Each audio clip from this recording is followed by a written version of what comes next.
अस्सलाम guys, I hope आप सब खैरियत से होंगे। मैं आज 7 पॉइंट ऐसे लाया हूँ जो आप लोग आपकी तरफ ज़्यादा अट्रैक्ट होते हैं।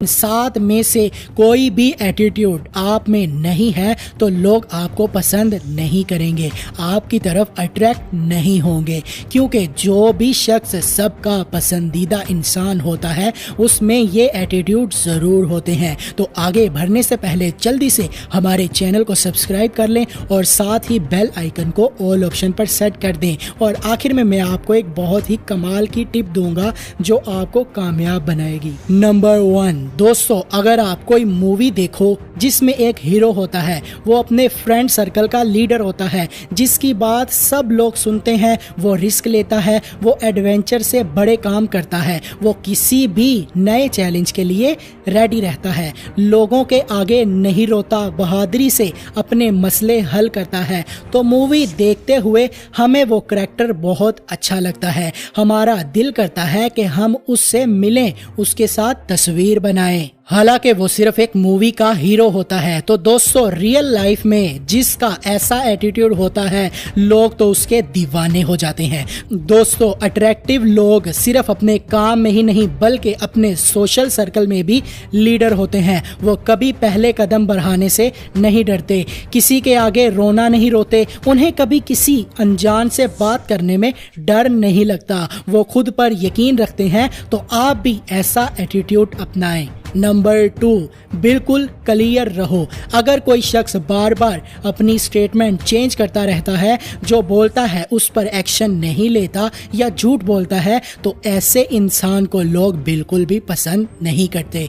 वहीं इसके ऑपोजिट एक ऐसा इंसान जो कि बिल्कुल सच्चा है, जो पूरे एतमाद से अपनी बात सामने रखता है, जो बोलता है उस पर कायम रहता है, जो किसी को हट कर बैठे फिर भी अपनी गलती कबूल करता है, जो बातों को घुमा फिरा कर नहीं करता, डायरेक्ट और सच्ची बात करता है, ऐसे शख्स को लोग स्ट्रॉन्ग पर्सनैलिटी वाला समझते हैं। Number 3, walk away attitude. ऐसे लोगों की सेल्फ रिस्पेक्ट इतनी ज्यादा होती है कि वो आसानी से किसी भी रिलेशन को एंड कर सकते हैं। ऐसे लोग चुपचाप महफिल को छोड़ देते हैं, क्योंकि उनके लिए उनकी जात, उनका टाइम और उनकी एनर्जी बहुत अहम होती है, जबकि नॉर्मल लोग एक दूसरे से बहस करते रहते हैं। अगर आप किसी को अट्रैक्ट करना चाहते हो तो वो तभी अट्रैक्ट होंगे जब आप उनके सामने खुद की वैल्यू शो करोगे, और अगर आप उनको खुद से ज्यादा वैल्यू देने लगोगे तो वो आपका गलत फायदा उठाएंगे। उन्हें लगने लगेगा कि आप कभी भी उनको छोड़कर नहीं जा सकते, और फिर वो जैसा चाहेंगे आपके साथ रवैया रखेंगे। कभी भी ये शो मत करो कि आपको उसकी जरूरत है। ऐसा एटीट्यूड रखो कि दूसरों को फील हो अगर उन्होंने सही रवैया नहीं रखा तो आप उनको छोड़ देंगे। इस तरह वो आपकी इज्जत भी करेंगे और आपसे इम्प्रेस भी होंगे। नंबर 4, हर तरह का कॉन्फिडेंस हमेशा अट्रैक्टिव नहीं होता। फॉर एग्जाम्पल, अगर कोई अपनी कामयाबी के बारे में बहुत बढ़ा चढ़ा कर बयान कर रहा हो, अपनी अचीवमेंट के बारे में बता रहा हो कि मैंने फला फला तीर मारे हैं, तो ये एटीट्यूड अट्रैक्टिव नहीं होता। और दूसरी तरफ अगर किसी के पास बहुत पैसा है, कामयाबी है, वो खुद अपने बारे में नहीं बताता, लेकिन लोगों को खुद ही उसके बारे में पता चल जाता है, उसकी कामयाबी का पता चलता है, तो लोग उसकी तरफ खुद ब खुद अट्रैक्ट होंगे। लोग आपके करैक्टर से इंप्रेस होंगे, ना कि आपकी बड़ी बड़ी बातों से। इस बिहेवियर को क्वाइट कॉन्फिडेंस कहते हैं, जहां आप कॉन्फिडेंट तो होते हैं लेकिन लोगों को चीख चीख कर बताते नहीं हैं। तो अपने सारे फ्यूचर प्लान्स, अपनी कामयाबी, अपने अचीवमेंट्स अपने पास ही रखें। लोगों को खुद पता लगने दो, आपकी कामयाबी खुद ही शोर मचाएगी। आपको बस खामोशी से मेहनत करते रहना है।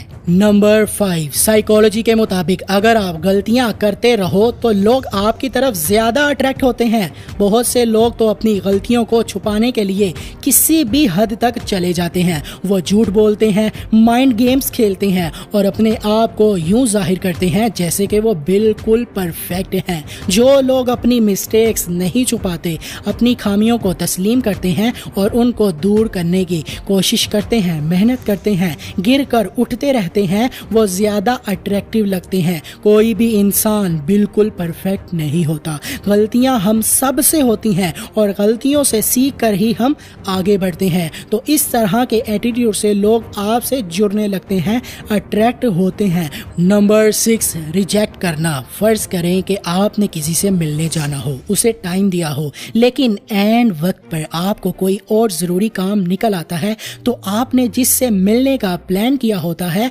उसे रिजेक्ट कर देते हैं, उसे बोल देते हैं कि मैं आज नहीं आ सकता, मैं बिजी हूँ। तो ऐसा करने से आपकी वैल्यू बढ़ेगी। अब आप कहेंगे कि ये कैसे हो सकता है भला, इस तरह करने से हमारी वैल्यू कैसे बढ़ सकती है? दोस्तों, ऐसा करने से लाशऊरी तौर पर दूसरे शख्स के जहन में आपके लिए एक रिस्पेक्ट बन जाती है, क्योंकि ऐसा करना ये शो करता है कि आपकी ज़िंदगी में और भी बहुत अहम चीज़ें हैं।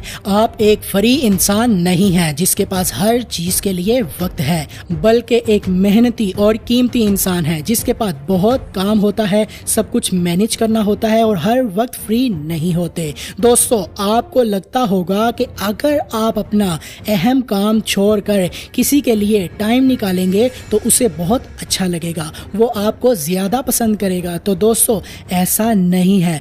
वक्ती तौर पर कुछ हद तक ऐसा हो सकता है, लेकिन ऐसा करते रहने से आपकी वैल्यू कम होती जाएगी। इसलिए अपने अंदर ये एटीट्यूड डेवलप करना बहुत ज़रूरी है। अब ऐसा भी नहीं करना कि जब भी कोई आपको बुलाए और आप हमेशा ही एटीट्यूड के चक्कर में इनकार करते रहो। आपको एक बैलेंस कायम करना होगा, एक तरीके से चलना होगा। नंबर 7, दोबारा काम करने का रवैया। फॉर एग्जाम्पल, अगर किसी शख्स की फिजिकल हेल्थ बहुत ख़राब है, उसका खुद पर कोई कंट्रोल नहीं है, वो खुद को ठीक करने की कोशिश करता है और फिर तंग आकर छोड़ देता है और वैसे ही लाइफ जीने लगता है, तो आप ही बताएं, क्या आप ऐसे इंसान से अट्रैक्ट होंगे? नहीं, हम हमेशा उस इंसान से अट्रैक्ट होंगे जो हार नहीं मानता और अपने मकसद को हासिल करके ही रहता है। हम अगर किसी की लाइफ स्टोरी भी सुन रहे हों, चाहे कोई वीडियो ही देख रहे हों, तो हम उसे बहुत पसंद करने लगते हैं, उसके फ़ैन हो जाते हैं। हम उसे पसंद इसलिए करने लगते हैं कि इतनी नाकामियों के बाद भी उसने हार नहीं मानी होती। एक यही वजह से हम उसके फ़ैन हो जाते हैं। तो आप भी ये वजह अपने अंदर डेवलप कर लोगे तो लोग आपको पसंद करेंगे, आपकी तारीफें करेंगे। अब मैं आपको एक टिप देता हूँ। दोस्तों, किसी भी काम को छोड़ने का एक ही रीज़न होता है, वो है नाकामी। नाकामी जितनी बड़ी होती है, हार मानने का चांस भी उतना ही ज़्यादा होता है। नाकामी से मिलने वाली नेगेटिव एनर्जी आपको मजबूर कर देती है कि आप उस काम को दोबारा कभी ना करो। लेकिन जब आप नाकामी वाले लफ्ज़ को गलती वाले लफ्ज़ से रिप्लेस कर देंगे तो आप कभी हार नहीं मानेंगे, अपनी गलती को दुरुस्त करने की कोशिश करते रहेंगे। बस ये खुद को बार बार कहते रहना है कि यह नाकामी नहीं, बस एक गलती है जिसे ठीक किया जा सकता है और मैं कर सकता हूँ, और मेहनत करते रहना है, रुकना नहीं है, आगे बढ़ते रहना है। दोस्तों, आखिर में मैं आपको एक किताब की समरी रेकमेंड करूंगा जिसे देखकर आप हर मुश्किल से लड़ सकेंगे। बहुत ही कीमती वीडियो है, आपको जरूर देखनी चाहिए। मुश्किल में घबराएंगे नहीं, अपना रास्ता आसानी से बना लेंगे। वीडियो